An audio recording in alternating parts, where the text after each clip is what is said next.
Hi అండి, అందరు ఎలా ఉన్నారు? ఈరోజు వెజిటేబుల్ బిర్యానీ ఎలా చేయాలో చూద్దాం. ఫస్ట్ బియ్యాన్ని నానబెట్టుకోవాలి. ఒక హాఫ్ అన్ అవర్ ముందు నానబెట్టాలి. ఇక్కడ నేను బాస్మతి బియ్యం యూస్ చేస్తున్నాను. 4 కప్స్ బియ్యాన్ని తీసుకున్నాను. బియ్యం నీట్గా 2 టైమ్స్ క్లీన్ చేసుకోవాలి. క్లీన్ చేసుకున్నాక 1 స్పూన్ ఆయిల్ వేసి నానబెట్టాలి. ఇలా చేయటం వల్ల బిర్యానీ పొడి పొడిగా వస్తుంది. ఇలా కావాల్సిన వెజిటేబుల్స్ అన్నీ కట్ చేసి పెట్టుకోవాలి. ఇక్కడ నేను మీల్ మేకర్ కూడా తీసుకుంటున్నానండి. మీల్ మేకర్ ఒక 5 మినిట్స్ ముందు ఇలా హాట్ వాటర్లో నానబెట్టుకోవాలి.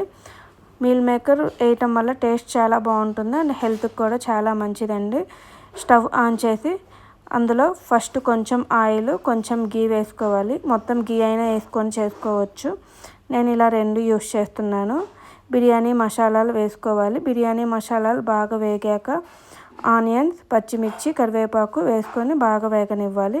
అవి వేగాక రిమైనింగ్ వెజిటేబుల్స్ అన్నీ ఒక్కొక్కటిగా ఇలా యాడ్ చేసుకోవాలి. వెజిటేబుల్స్ అన్నీ యాడ్ చేసుకున్నాక ఆ వెజిటేబుల్స్ అన్నీ ఇలా బాగా మిక్స్ చేయాలి. అందులో కొంచెం పసుపు, కావాల్సినంత ఉప్పు యాడ్ చేసుకోవాలి. ఇలా పసుపు, ఉప్పు వేసాక వెజిటేబుల్స్ అన్నీ బాగా కలపాలి. బాగా కలిపి ఇలా మూత పెట్టి 5 మినిట్స్ మగ్గనివ్వాలి. ఈలోపు మనం నానబెట్టుకున్న మీల్ మేకర్ ఉన్నాయి కదా, అవి ఇలా వాటర్ పిండేసి అవి కూడా ఆయిల్లో వేసేసి అవి బాగా వేగనివ్వాలి. ఆ మీల్ మేకర్ బాగా వేగాక మూత పెట్టి కొంచెం సేపు మగ్గనివ్వాలి. తర్వాత అల్లం వెల్లుల్లి పేస్ట్ వేసి బాగా కలపాలి. అల్లం వెల్లుల్లి పేస్ట్ వేసి మగ్గనిచ్చాక అందులో ధనియాల పొడి అండ్ గరం మసాలా, బిర్యానీ మసాలా ఉంటుంది కదా, బిర్యానీ మసాలా వేసుకోవాలి. కొంచెం కారం వేసుకొని వీటన్నిటిని బాగా కలపాలి. ఇప్పుడు వాటర్ యాడ్ చేసుకోవాలి. 1 కప్ రైస్కి 1.5 కప్ వాటర్ పోయాలి. వెజిటేబుల్స్ అన్నీ ఉన్నాయి కాబట్టి ఇంకో గ్లాస్ ఎక్స్ట్రా పోస్తున్నాను. ఇక్కడ నేను 4 కప్స్ రైస్కి 7 గ్లాసెస్ ఆఫ్ వాటర్ పోసాను. నార్మల్ రైస్ అయితే కప్పుకు 2 కప్స్ తీసుకోవాలి. వాటర్ పోసాక సాల్ట్ అండ్ గీ వేసుకొని వాటర్ బాగా మరగనివ్వాలి. ఇక్కడ వాటర్ బాగా మరిగాక సాల్ట్ చెక్ చేసుకోండి.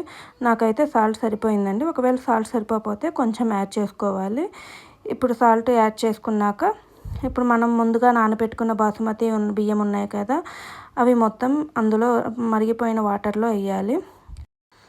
దాన్ని బాగా కలపాలండి. చిన్నగా బాగా కలిపి మూత పెట్టి బియ్యాన్ని ఉడకనివ్వాలి. మధ్య మధ్యలో ఇలా మూత తీసి చిన్నగా స్లోగా కలపాలి. కలిపి ఇలా మూత పెట్టి బియ్యాన్ని మొత్తం ఉడకనివ్వాలి.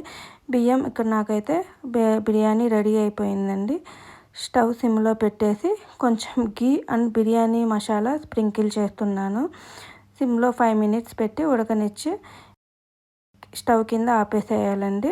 బిర్యానీ రెడీ అయిపోయింది. చూడండి ఎంత కలర్ఫుల్గా ఉందో. టేస్ట్ కూడా చాలా బాగుందండి. బిర్యానీలోకి రైతా చేసుకుందాము. ఆనియన్స్ అండ్ క్యారెట్ తురుము, సాల్ట్, జీలకర్ర పొడి, కొంచెం గరం మసాలా ఇవన్నీ వేసి బాగా మిక్స్ చేయాలి. అంతే అండి, రైతా ప్రిపేర్ అయిపోయింది. టేస్టీ బిర్యానీ రెడీ అయిపోయిందండి. మీరు కూడా ఇంట్లో ట్రై చేయండి. చాలా బాగుంటుందండి. సింపుల్గా కూడా అయిపోతుంది. Thank you.